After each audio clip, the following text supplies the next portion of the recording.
My husband forbade me from going to his cousin's wedding. Hours later, his mother posted a photo, with him and another woman captioned, "My favorite daughter-in-law." I should have suspected something when he said his cousin's wedding was immediate family only. 3 years of marriage and suddenly I wasn't immediate family anymore. But I believed him, like I always believed everything he said. It was Saturday night. He'd left for the wedding on Friday, saying he'd be back Sunday. I was home, mindlessly scrolling through Instagram when I saw it. The first photo made me stop breathing. My husband, in a gray suit, the same one I'd helped him pick out, next to a woman I'd never seen before, her arms around his neck. Him smiling that smile I thought was reserved for me. The caption was from his cousin, "The most beautiful couples at the party." There were hearts. So many hearts. I scrolled further. There were more photos, them dancing, her fixing his tie, his hand on her waist.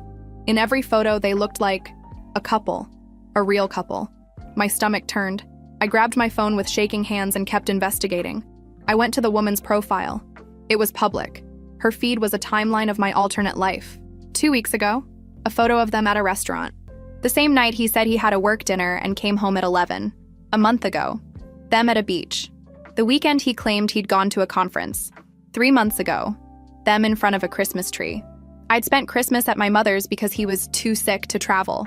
I went back to the wedding comments. That's when I saw it. His mother's comment, posted 3 hours ago. "Finally, a daughter-in-law I can be proud of.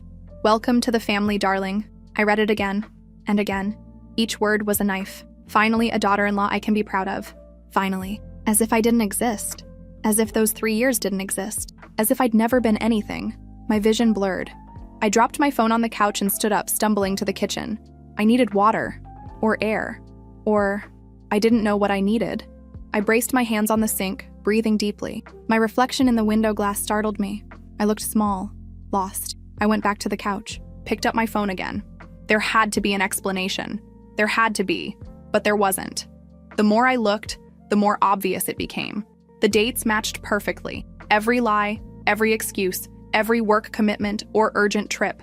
It all fit into a pattern I'd been too blind to see. 2 lives. He was living 2 completely separate lives. And in that other life, with that family, with those people, I didn't exist. I opened the wedding photos again, studied each one with a strange calm that came after the initial shock. His entire family was there, all smiling, all celebrating, all pretending I'd never happened. I checked my own Instagram. The last photo he'd posted with me was from 8 months ago. On his profile, there was no indication he was married. None. But on her profile, there were dozens. Photos, videos, saved stories. An entire life of moments he'd never shared with me. I looked at the clock. 10:30 at night. He'd be back tomorrow around noon. I had almost 14 hours to decide what to do. But one thing I already knew. I wasn't going to confront him immediately. I wasn't going to give him a chance to prepare more lies. I was going to investigate. I was going to find out exactly how deep this betrayal went. And then I would decide how to destroy the castle of lies he'd built. I grabbed my laptop and started taking screenshots. Methodically. Every photo. Every comment. Every piece of evidence of the life he was hiding from me. The pain would come later. Right now, I needed evidence. I didn't sleep that night. Couldn't. Every time I closed my eyes, I saw those photos. His smile, her hands on him, his mother's comment burning behind my eyelids. So I kept digging. Her name was Victoria. Her Instagram bio said, "Living my best life with a ring emoji." I zoomed in on her photos, looking for it. Found it in a post from 6 months ago. A simple gold band with a small diamond. The caption, "He finally made an honest woman out of me 6 months ago." While he was still wearing the wedding ring I'd put on his finger 3 years before, I felt sick. Ran to the bathroom and dry heaved over the toilet. Nothing came up. When I came back, and I forced myself to keep looking. I needed to know everything. I scrolled back 2 years on her profile. That's when his photos started appearing. The first one was innocent enough. A group photo at what looked like a company event. But 2 weeks later, them at a coffee shop. Best Monday morning ever. I pulled up my calendar app. Found that date. He'd said he had an early meeting. Came home at noon saying it had been canceled. He'd been unusually cheerful. I kept scrolling, cross-referencing with my own memories. Every moment I remembered him being absent or busy, she had a photo. Proof of where he really was. 3 months in. A weekend getaway to the mountains. My notes. M visiting sick uncle in Denver. 6 months. Fancy restaurant. Champagne. Celebrating 6 months with this amazing man. My memory. M working late on the Johnson account. Again. 9 months. Them at a concert. Best date night ever. My journal. Another work event I wasn't invited to. Starting to feel like I'm not part of his life anymore. I'd written that. Felt it. But dismissed my own instincts.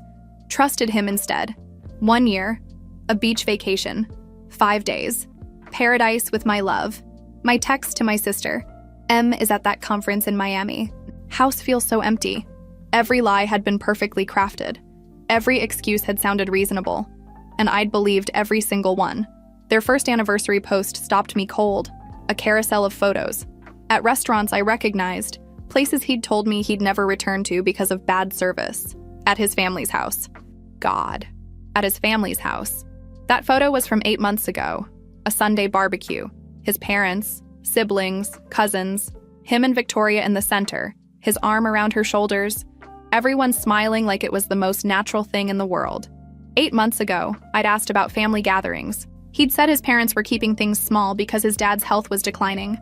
Just immediate family. You know how they are. I'd accepted it. Felt hurt, but accepted it. But there she was. At the immediate family-only gatherings. Being welcomed, being celebrated, being real. While I was erased. The Christmas photos were worse. Not just them. His entire family. Opening presents. Laughing. His mother's arm around Victoria. His father shaking his hand. A complete family Christmas. Without the actual wife. I'd spent that Christmas alone at my mother's house because he was too sick to travel. He'd FaceTimed me for exactly 10 minutes. Said he was miserable in bed. I'd felt guilty for being disappointed. The rage that hit me then was pure. White hot. I gripped my phone so hard I thought the screen might crack. I wanted to call him. Wake him up and scream. Demand answers. Ask how he could look me in the eye every day and lie so completely. But something stopped me. A calculating calm settling over the rage. If I confronted him now, he'd have time to prepare. To craft more lies. To manipulate the situation. He'd had 2 years of practice at this. He was clearly good at it. But I had something he didn't know I had. Information. Evidence. Screenshots that couldn't be talked away. I looked at the time. 4 in the morning. He'd be back in 8 hours. 8 hours to decide my next move. 8 hours to transform from the wife who believed everything into someone he'd never see coming. I saved the last screenshot, closed Instagram, and started planning. He came home at noon, exactly as he'd said. I heard his key in the lock and forced myself to breathe normally. I was on the couch, laptop open to a work document I hadn't read a single word of. Hey, babe. He dropped his overnight bag and came over to kiss my forehead. Miss me? The casualness of it. Like he hadn't just spent the weekend parading another woman around as his wife. Of course. How was the wedding? He sat down, pulling out his phone. It was good. Cousin Jake went all out. He started swiping through photos. Look at this. I leaned in. He'd curated them carefully. The venue, decorations, him with cousins, him with parents, group shots where Victoria must have been cropped out or avoided. Beautiful. The ceremony was really moving. He kept scrolling. And the food was amazing. Did you dance? I asked. He didn't miss a beat. Just with my mom and cousin Sarah. You know I'm not much of a dancer. That same smile from the Instagram photos. Wish you could have been there, but you know how my family is. Right, immediate family only. Exactly. He stretched. I'm exhausted though. Traffic the whole way back. I'd checked the route that morning. 2 hours, maybe 2.5 with traffic. He'd left at 9:30 according to Victoria's story. Breakfast photo posted at 9:15. When did you leave? Around 8. Wanted to beat the rush. He yawned. Didn't work. Lie number 1000. Did you take pictures? Of you? He laughed. You sound like my mother. She insisted on taking 1,000,000. They're on her phone. I'll get them later. I'd love to see them. I'll make sure she sends them. He stood. Going to shower. This suit needs cleaning. The gray suit. The one Victoria had adjusted in those photos. Sounds good. He disappeared upstairs. I heard the shower start. Opened Instagram. Victoria's latest story, posted an hour ago. Already missing this weekend, best time with the best people. A photo of her and his mother, both smiling. I set my phone down carefully. Made coffee I didn't want. Stared out the window. When he came back down, hair damp, wearing sweats, he found me at the kitchen table. Want to order dinner tonight? I don't feel like cooking. Sure. Pizza? Perfect. He pulled out a beer. What did you do this weekend? The question was so normal, so husband-like. Just work stuff, caught up on projects. I sipped my coffee. Oh, Sarah posted about her trip, Italy next month. We talked about Sarah, about Italy, about the wedding venue, normal couple conversation, easy, comfortable. And the entire time I watched him, the way he maintained eye contact when he lied, the way he laughed at the right moments, the way he touched my hand like he meant it. 2 years of practice had made him an expert. You okay? He asked. You seem quiet. Just tired. Didn't sleep well. Yeah? He looked concerned. Everything okay? Just one of those nights. He nodded, squeezed my hand. Want to watch a movie later? Just relax? That sounds nice. We ordered pizza. Watched a movie. He fell asleep halfway through, his head on my shoulder. I sat perfectly still, listening to him breathe. His phone was on the coffee table, face down, like always. I thought about all the small things. Phone face down. Stepping out for calls. Working late more often. Vague about events. Taking separate cars to family gatherings I wasn't invited to. All the red flags I'd explained away. All the times I'd told myself I was being paranoid. The movie ended. Credits rolled. He was still asleep. I looked at him in the flickering TV light. He looked peaceful. Innocent. How long had he planned to keep this going? Forever? Until I figured it out? Until he decided which life he wanted more? Or had he already decided? Was I the backup? The safe option while he built something real with someone else? My phone buzzed. Rachel. Coffee tomorrow? Coffee. Need to catch up. I typed back. Yes, really need to talk. 3 dots appeared. Then, everything okay? I looked at my sleeping husband. Not really. Tomorrow. I'll be there. Love you. I set my phone down. Gently shifted away from him. He stirred but didn't wake. Tomorrow I'd tell Rachel everything. Tomorrow I'd start planning for real. But tonight, I'd let him sleep. Let him think he was still getting away with it. Let him think I was still the wife who believed everything. But I wasn't her anymore. That version died last night. Somewhere between the wedding photos and the Christmas pictures. Between immediate family only, and finally a daughter-in-law I can be proud of. She was gone. And he had no idea what was coming. I met Rachel at our usual coffee shop Monday morning. I'd called in sick to work. Couldn't pretend everything was normal. She took one look at my face and pulled me into a hug. Tell me, she said when we sat down. So I did. Showed her everything. The Instagram posts, the screenshots, the timeline showing every lie, every excuse, every moment he'd been with Victoria when he'd told me he was somewhere else. Rachel's face went through shock, anger, disbelief. By the end, her hands were shaking. That son of a... She stopped, took a breath. What are you going to do? I need him to face what he's done. I need his family to know. I need everyone who's been lying to me to see the consequences. So you want to expose him, publicly, in a way he can't talk himself out of. Rachel leaned back, thinking. His family. They're all in on this, right? They welcomed her, celebrated her, while acting like I don't exist. Then they need to be there when it all comes out. She pulled out her phone. Let me make a call. To who? Remember Marcus? The bartender? He works at that upscale place downtown. Caters private events for wealthy families. She was already dialing, including your husband's family. 10 minutes later, we were at the bar. Closed, but Marcus let us in. Rachel tells me you need information, he said, pouring coffee. I explained everything, showed him photos of the family. Marcus's expression darkened. I know them. We're catering their annual family dinner next month, first Saturday in November. Big deal. Whole extended family, about 30 people. Will Victoria be there? If what you're telling me is true? Probably. They booked the private dining room. Rachel looked at me. That's your moment. My heart pounded. I can't just show up. He'd stop me. What if the truth showed up without you? Marcus said slowly. I can get you access. Not to crash the dinner, but to deliver information. Make sure everyone sees what needs to be seen. He refilled his coffee. I don't like cheaters. I really don't like families who help them cheat. You'd do that? Why? My sister went through something similar. Her husband's family knew, covered for him. By the time she found out she'd wasted 5 years, someone should have told her sooner. What exactly are you suggesting? We spent the next hour planning. Marcus knew the layout, knew when they arrived, knew the schedule. They'll all be there, he said. Parents, siblings, cousins. Your husband will definitely bring Victoria. He always does. He told me these were business networking events, that spouses weren't invited. Rachel's jaw tightened. Of course he did. The dinner is in 3 weeks, Marcus continued. That gives you time to prepare. Gather more evidence if you need it. Decide exactly how you want this to go down. I want them all to know. Every person in that room. I want them to see the evidence. Then we'll make sure they do. Marcus wrote down his number. Keep me updated. When you're ready, we'll coordinate. On the drive back, Rachel was quiet. Then, are you sure? Once you do it, there's no going back. There's already no going back. He destroyed our marriage. His family helped. I looked out the window. I'm just making sure everyone sees what they've done. What about after? After? I hadn't thought beyond the exposure. Divorce. Move on. Build something real. You'll stay with me, for as long as you need. I felt tears coming. Blinked them back. Thank you. That's what sisters are for. She wasn't my sister by blood, but she'd been family longer than he'd been my husband. We're going to get through this, and when it's over, you're going to be free. Free. The word felt strange.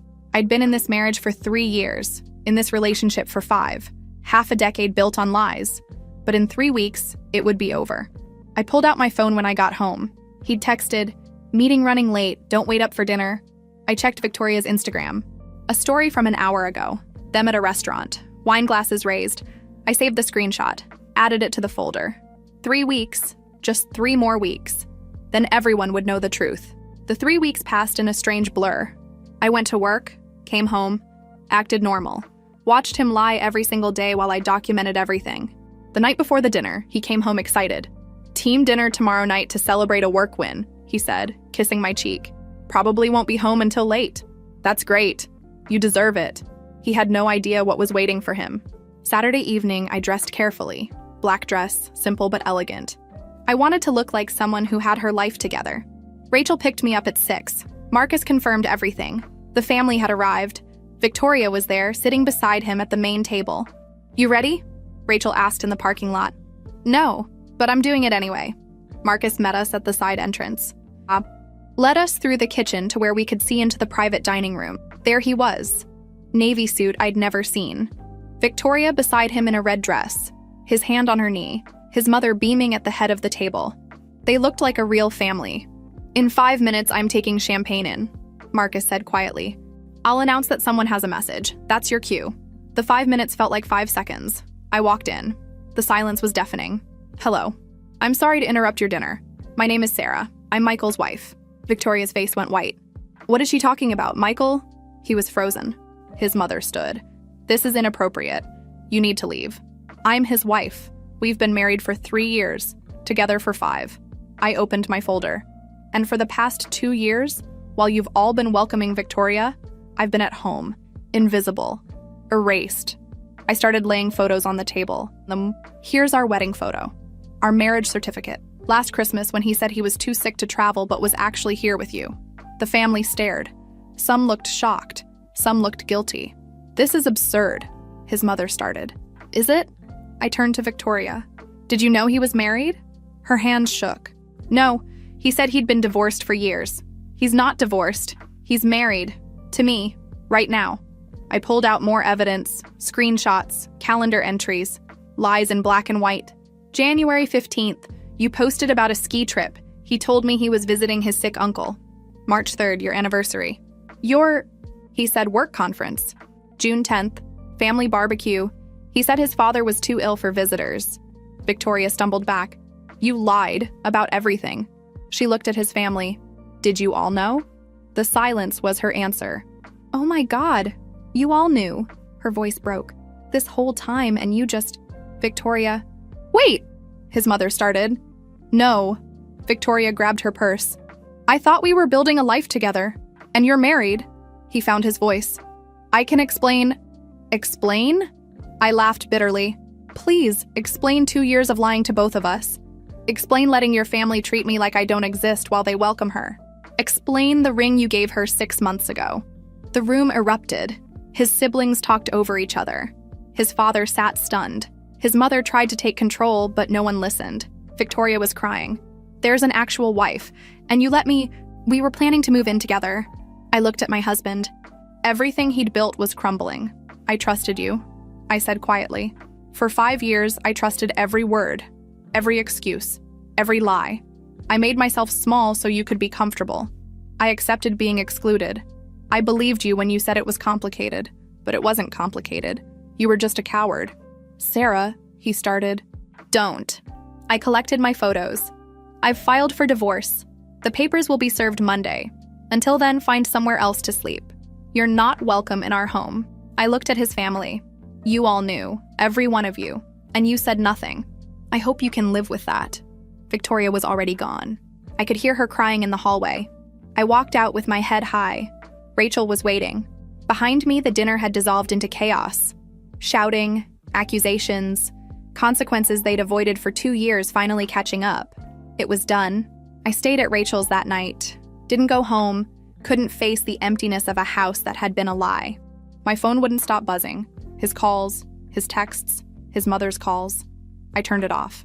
Sunday morning, Rachel made coffee and we sat in silence. How do you feel? She finally asked. I don't know. Relieved, devastated, numb, all of it at once. That's normal. Is it? Is any of this normal? I laughed through tears.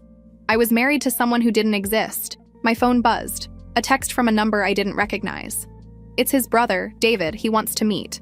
I agreed to coffee Monday afternoon. David was already there when I arrived. He looked tired, guilty. Thank you for coming, he said. I owe you an apology. We all do. You all knew. For 2 years, you all knew. I know. I told myself it wasn't my place. That was cowardice. He looked at me.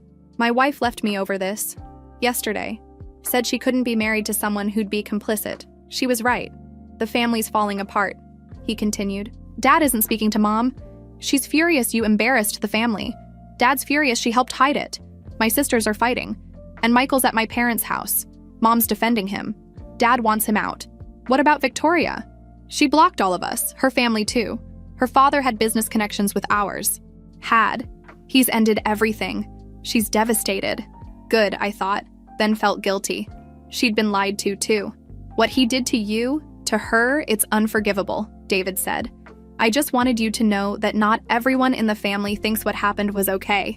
You deserved better. He left. I sat there with cold coffee, processing. The next few days blurred together. Rachel and Marcus helped me move out while he was at work. Took only what was mine. Left my key on the counter with the divorce papers. Rachel set up the guest room. Stay as long as you need. I need to find my own place. Eventually, but not yet. Processing. That's what everyone kept calling it. But it wasn't that simple. Every day I'd remember something I thought was real and have to recontextualize it. The way he'd kiss my forehead before work. Was he thinking about her? The way he'd hold my hand at the store. Was he comparing us? The way he'd say, I love you before bed. Did he say the same to her? I'd catch myself reaching for my phone to text him. Then remember, he wasn't my person anymore. Never really was. Rachel found me crying in the kitchen one night. I keep thinking about this moment, I told her. Last year, movie night. He fell asleep on my shoulder. I thought how lucky I was. My voice broke. But that was probably right after seeing her. Maybe he was tired from being with her. Maybe I was just the comfortable option, the easy one. You weren't the problem. You were never the problem. Then why wasn't I enough? Because he's broken. Not you. Him. It didn't feel that way. It felt like I'd failed somehow. That's the lie talking, Rachel said gently. The one he spent years building. But the truth is, nothing would have been enough. Because the problem wasn't you. It was who he is.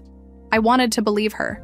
But late at night, alone in Rachel's guest room, I couldn't help wondering if I'd paid more attention, if I'd trusted my instincts, if I'd demanded answers when things felt off. Could I have stopped this sooner? Or was I always going to end up here? Broken, starting over, learning that 5 years had been built on lies? I didn't have answers, just questions and pain, and the slow, brutal work of accepting that the man I loved had never really existed. The messages started Tuesday. Sarah, please, let me explain. I made a terrible mistake. I love you. I deleted them without responding. Wednesday, flowers arrived at work. 2 dozen roses. Card. I'm so sorry. I put them in the break room. They were gone by lunch. Thursday, he showed up at my office. Security called. "There's a Michael here to see you. Send him away, and if he comes back, don't call. Just send him away." Friday brought a long letter by courier. I almost threw it out, but curiosity won.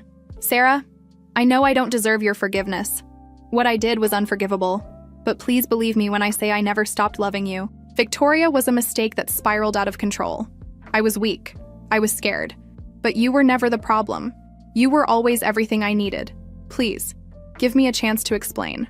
I love you. Michael." I read it twice, then put it in the folder with all the other evidence. Rachel found me staring at it that night. His letter, begging for another chance. What are you thinking? That he's good at words. Always has been.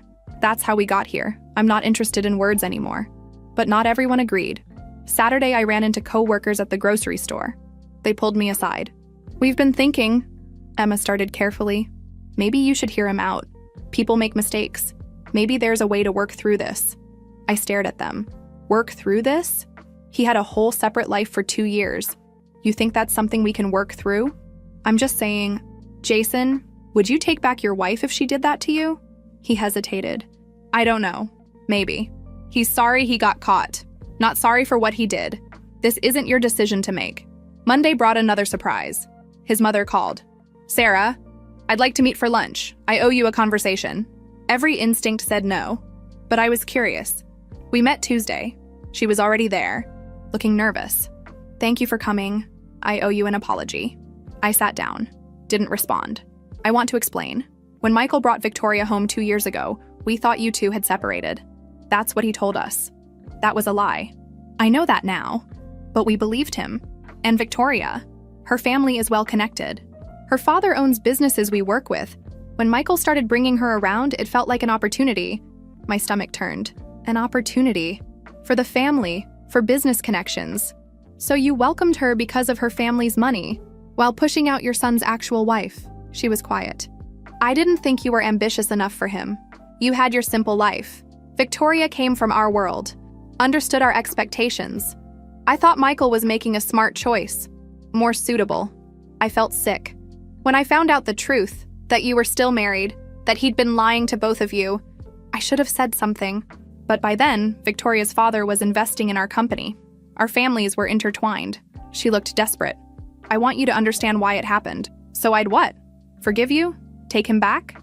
I'm telling you this so you know it wasn't about you. It was never about you not being enough. It was about us being terrible people who prioritize the wrong things."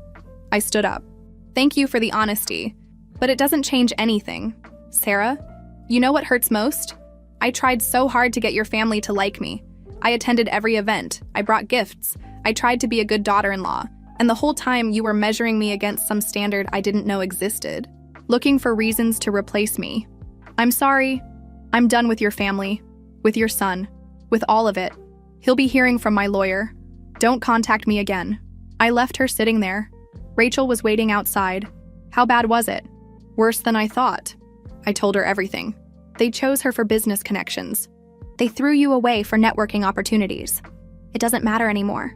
They made their choices. I'm making mine. And your choice is? To walk away. To never look back. To build a life with people who actually value me." That night, I blocked his number, his mother's, every member of his family. Whatever explanations or apologies they had left, I didn't need to hear them. I'd heard enough. He asked to meet 27 times before I said yes. Finally, I agreed. Not because I wanted to hear what he had to say, but because I needed closure. Public place. Daytime. 1 hour. We met at the park on Tuesday afternoon.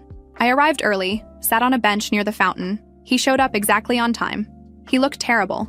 Thinner, dark circles, hair uncombed. "Thank you for coming." I waited. I don't know where to start. The beginning, the truth this time. He took a shaky breath. It started as nothing. Victoria was a colleague. Coffee sometimes. Work talk. Harmless. When did it stop being harmless? Gradually. She was easy to talk to. Made me laugh, and I was stressed. You wanted to talk about the future, kids, moving, all these big decisions. She just wanted to have fun. No pressure. So you cheated because I wanted to build a life with you. I felt trapped. Like my life was on a track I didn't choose. With her, I could be someone different. Someone who didn't have all these responsibilities. You wanted to be irresponsible. I wanted to breathe. He looked at me. That's not an excuse, but that's how it felt. So why not divorce me? Why lie for 2 years? He was quiet. Because I loved you. I know how that sounds. But I loved you. I just also loved her. Or thought I did. And I couldn't choose. You did choose. Every day for 2 years, you chose to lie to both of us. I know. How long were you planning to keep it going? He didn't answer. Michael, how long? Forever?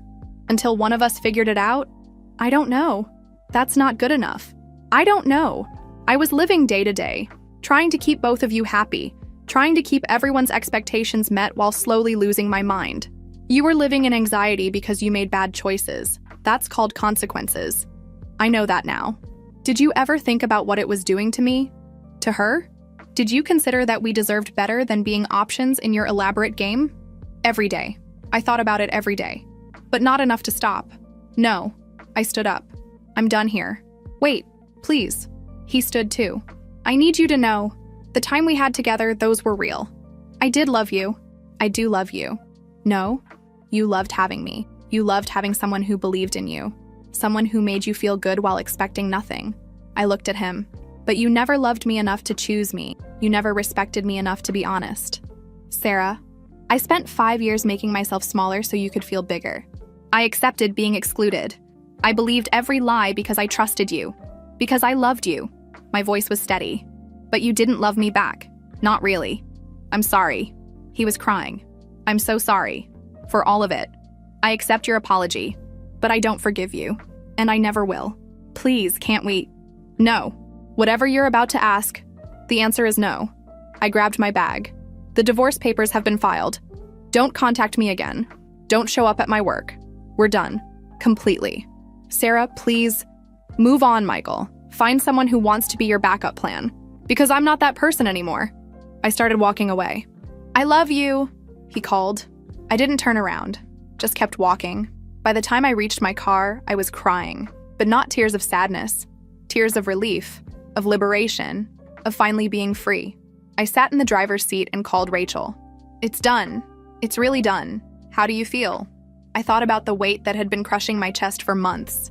It was still there, but lighter. Like I can breathe again. Good. Come home. I made dinner. Home. Rachel's apartment felt more like home than the house I'd shared with him ever had. Yeah, I'm coming home. I drove away from the park. Away from him.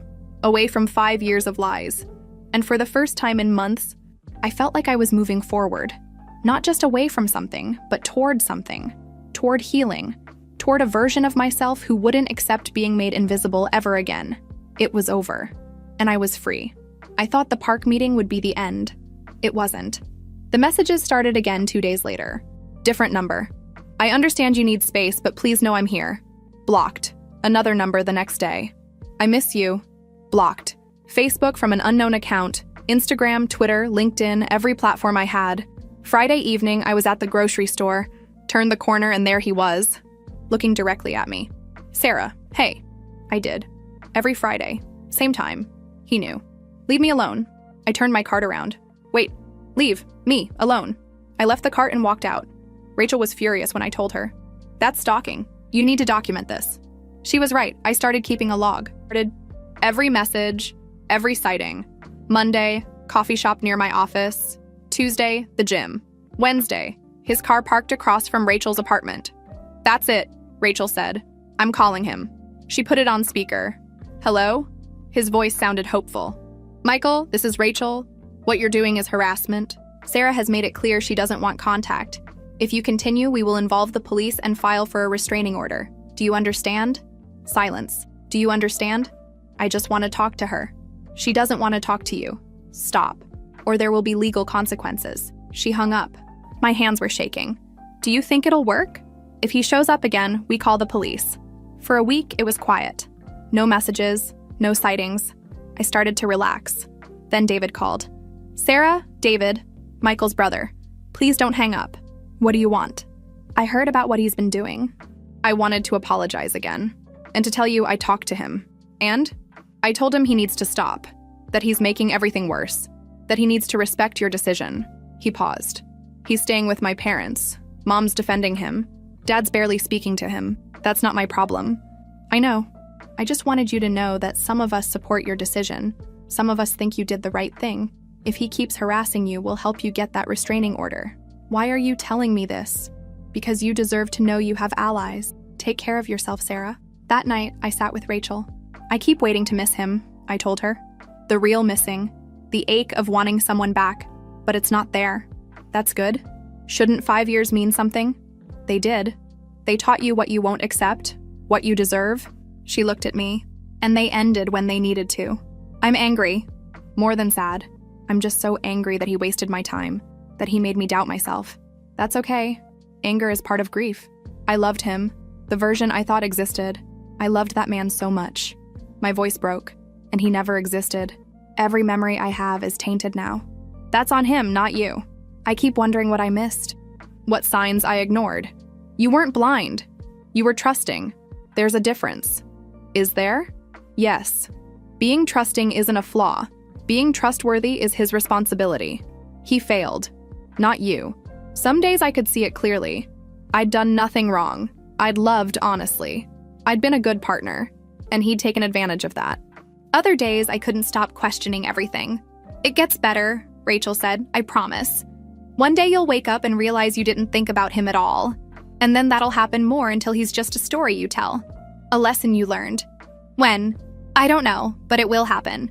I leaned against her. Thank you. For everything. That's what sisters are for. You're better family than I ever had with them. That night, for the first time in weeks, I slept through without waking from anxiety. When I woke up, I felt different. Not healed, but stronger. More solid. Like I'd survived something that should have broken me but didn't. The worst was over. Everything from here was just healing. 3 months later, I moved into my own apartment. Small. 1 bedroom. But mine. Every piece of furniture I chose. Every color I painted. Every decision was mine alone. Rachel helped me move in. This is good. This feels like you. She was right. The old house had been decorated to his taste.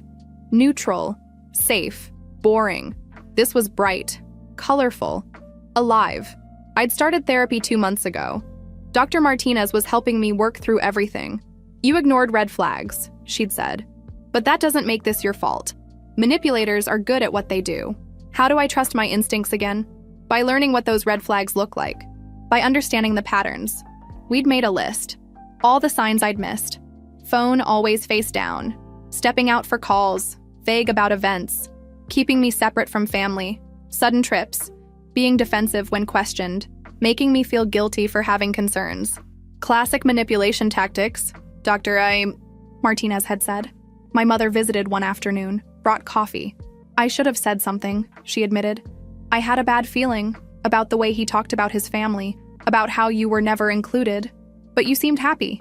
Why tell me now? Because I was wrong. You're my daughter. I should have trusted my instincts and said something. She looked at me. I'm sorry. Thank you. Are you okay? Getting there. Some days are hard. Some days I just feel relief, but I'm better than I was. I'd started art classes on Thursdays. Something I'd always wanted to do, but he'd dismissed as not practical. The class was full of interesting people. We'd started getting drinks after. So you're divorced? Maria asked one night. Recently. Still processing paperwork. Me too. 2 years now. She smiled. It gets easier. When did you know you were okay? The first time I made a major decision without consulting him, or thinking about what he'd want. I just decided. For me. She took a sip of wine. That's when I knew I was free. The art class was my first decision like that. The apartment was another. Small steps toward being my own person again. I'd started a blog too, anonymous, writing about the experience, about manipulation, about rebuilding. The response was overwhelming. Hundreds of comments from people who'd been through similar situations. Your story gave me the courage to leave, one person wrote. I thought I was crazy for being hurt. Thank you for showing me I wasn't, wrote another. Reading their stories helped. Reminded me I wasn't alone. That being manipulated didn't mean I was stupid. It meant I'd loved someone who didn't deserve it. One Saturday, I met my sister for lunch. We hadn't been close during my marriage. He'd made that difficult. I didn't like him, she said. Never did. But you seemed so set on making it work. Would I have listened if you'd said something? Really? I shook my head. I don't think so. I had to figure it out myself. Maybe. But you shouldn't have had to figure it out the hard way. The hard way taught me things. About who I am, what I deserve, what I won't tolerate. She squeezed my hand. Dr. Martinez had asked me to make another list. Things I'd learned. Love doesn't make you feel small. Love doesn't hide you. Love doesn't lie. Love doesn't make you doubt yourself. Love doesn't choose between you and someone else. Love doesn't keep secrets. Real love chooses you, shows you, includes you, celebrates you, stands up for you, tells the truth. I put the list on my bathroom mirror, read it every morning. Some nights I still cried, still felt angry, still wondered how I'd wasted 5 years. But more often now, I felt grateful. Grateful it had ended. Grateful I'd found the courage to walk away. Grateful for Rachel and Marcus and David and everyone who'd helped. Grateful for the chance to start over. 4 months after the divorce was finalized, I was ready to let go. I took all the screenshots, all the evidence, all the folders I'd kept, and deleted them. I didn't need them anymore. Didn't need proof of what had happened. I knew the truth. That was enough. The chapter was closed, and I was ready for whatever came next. 6 months after the divorce was finalized, I saw him at the grocery store. I was in the cereal aisle when I heard it. That voice I'd once known better than my own. Sarah. I turned. There he was, thinner, tired, but it was him. Michael. My voice was steady, neutral. Hi, how are you? I'm good. You? I'm okay. Living downtown now. Started a new job last month. That's good. Awkward silence. I didn't fill it. You look good, he said. Happy. I am. I'm glad. I've been wanting to say I'm sorry. One more time. For everything. Okay. Is there any chance we could get coffee sometime? No, but thank you for the apology. Right. Of course. Take care, Michael. I picked up my cereal and walked away. My hands weren't shaking. My heart wasn't racing. I felt nothing. Just mild discomfort. When I got to my car, I waited for the wave of emotion. The anger or sadness or regret. It didn't come. I'd worried about this moment, prepared for the feelings that would come rushing back. But there were no feelings. He was just a person now. Someone I used to know. Not someone who had power over me anymore. I called Rachel. I ran into him. And nothing. It was fine. I was fine. That's good, right? It's weird. I thought seeing him would bring it all back. But it just felt like running into an old coworker. Uncomfortable, but not painful. That means you've moved on. I guess I have. Later that week, I ran into Emma at a coffee shop. Eventually, the conversation turned to him. I heard he moved, Emma said carefully. Left town a few months ago. I heard. Ran into him, actually? How was that? Fine. Weird, but fine. For what it's worth, it's been rough for him. The divorce, losing friends. His family's still a mess, his parents separated. I didn't know that. Yeah. His dad couldn't forgive his mom for the whole Victoria thing. They're selling the house. I felt a pang of something. Not sadness. More like recognition that actions have consequences. What about Victoria? She moved too. Different city. Cut all ties. Smart move. Yeah. You know what's funny? At the time, some of us thought you were being harsh. But now everyone realizes you were right. You deserved better. Thanks. A few days later, David texted. Heard you ran into Michael. Just wanted to check if you're okay. I'm fine. It was awkward, but fine. Good. For what it's worth, I think he's finally realizing what he lost. Too late. How is he really? Not great. The job downtown is a step down, studio apartment. Doesn't talk to most of the family. Mom's the only one who still defends him. I'm sorry your parents split. Don't be, it should have happened years ago. And Michael is facing consequences for the first time in his life. Not fun to watch, but necessary. Thanks for the update. That night I thought about him. Really thought about him. He was weak, selfish, unable to make hard choices, willing to hurt people rather than face uncomfortable truths. But he was also human, flawed, living with the consequences. I didn't hate him anymore, didn't love him, didn't feel much of anything. He was just a person I used to know, a chapter that was closed. And I was okay with that. I pulled out my phone and scrolled through old photos. Found ones from our wedding. We looked happy, in love. Had any of it been real? I'd never know. Maybe some was. Maybe he'd loved the version of me who didn't ask questions, who made his life easy. But that version was gone. And the person I was now wouldn't have tolerated him for a second. I deleted the photos. Not with anger or sadness, just finality. That night, I slept better than I had in a year. No nightmares, no anxiety, no grief, just peace. 1 year.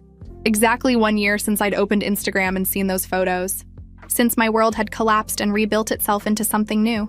I was sitting in a coffee shop Saturday morning, working on a freelance design project. Something I'd started 6 months ago. It was growing steadily. My phone buzzed. Rachel. Coffee later? Want to celebrate your 1-year anniversary of freedom? I smiled. Already having coffee, meet me at the bookstore at 2? Perfect. I looked around the coffee shop. Cozy, bright, full of interesting people. I'd made friends with the owner, joined a book club, started coming every Saturday. This was my life now, a life I'd built from scratch, where I made the decisions, where I chose what made me happy, where I wasn't invisible. My apartment was decorated the way I wanted. My schedule was my own. My friendships were genuine. My work was fulfilling, and I was happy. Actually, genuinely happy. Not the performance of happiness from my marriage, but real contentment with who I was and where I was going. I'd gone on a few dates, nothing serious yet, and that was okay. I wasn't in a hurry. For the first time in my adult life, I was complete on my own. Dr. Martinez and I had talked about this in our last session. You've come a long way. When you first came in, you were questioning everything about yourself. Your judgment, your worth. And now I know who I am, what I deserve, what I won't accept. That's growth. That's healing. She was right. Most days now, I felt strong, capable, free. I finished my coffee and headed to the bookstore. Rachel was already there. There's my favorite survivor, she said, pulling me into a hug. We grabbed books and settled into the reading nook. So, 1 year, how do you feel? Good, really good. A year ago, I couldn't imagine feeling this okay. I thought I'd be broken forever, that I'd never trust anyone again. And now? Now I know better. What he did was about him. His choices, his failures, not mine. I'm not broken. I was never broken. I was just with someone who tried to make me think I was. I'm proud of you. I'm proud of me too. We spent the afternoon talking, not about him, not about the past, but about the future, my growing business, her new job, places we wanted to travel, dreams we were finally pursuing. Later, walking home, I thought about what I'd learned. Love doesn't ask you to disappear. It doesn't make you question your worth. It doesn't lie. Real love shows up, tells the truth, chooses you openly, celebrates you, respects your boundaries. Being alone is better than being with someone who makes you feel alone. Starting over isn't failure. It's courage. I'm stronger than I thought, more resilient than I knew, more deserving than I believed. The right person won't make me prove my worth, won't make me earn their honesty, won't make me compete for attention. The right person will just choose me, completely, honestly, openly. And if that person never comes, I'm okay with that too, because I have myself, and Rachel, and my family, and my friends. A full, complete, happy life, on my own terms. That evening, I sat on my balcony watching the sunset. A year ago, I'd been in the darkest moment, discovering lies, feeling betrayed, questioning everything. Now I was watching the sky turn gold and pink, feeling grateful. Grateful for the strength to leave. Grateful for the courage to start over. Grateful that I'd chosen myself. My phone buzzed. A text from an unknown number. Hi Sarah, this is James from art class. I was wondering if you'd want to get coffee sometime? No pressure. I smiled. James. Quiet, kind, genuine. We'd had several conversations after class. He made me laugh, listened, seemed interested in actually knowing me. Was I ready? Did I want to risk it? Then I remembered. I wasn't the same person who'd been too scared to trust her instincts, who'd accepted being invisible, who'd settled for half-truths. I was someone who knew her worth, who had standards, who wouldn't accept anything less than complete honesty and respect. Hi, James. Coffee sounds nice. Coffee? How about Wednesday at 10? His response came quickly. Perfect. Looking forward to it. I set my phone down and looked at the sunset. Maybe something would come of it. Maybe nothing would. Either way, I was okay, because I'd learned the most important lesson. I didn't need someone else to complete me. I was already whole. Everything else was just extra. And that was the best freedom of all. The chapter was closed, and I was ready for whatever came next.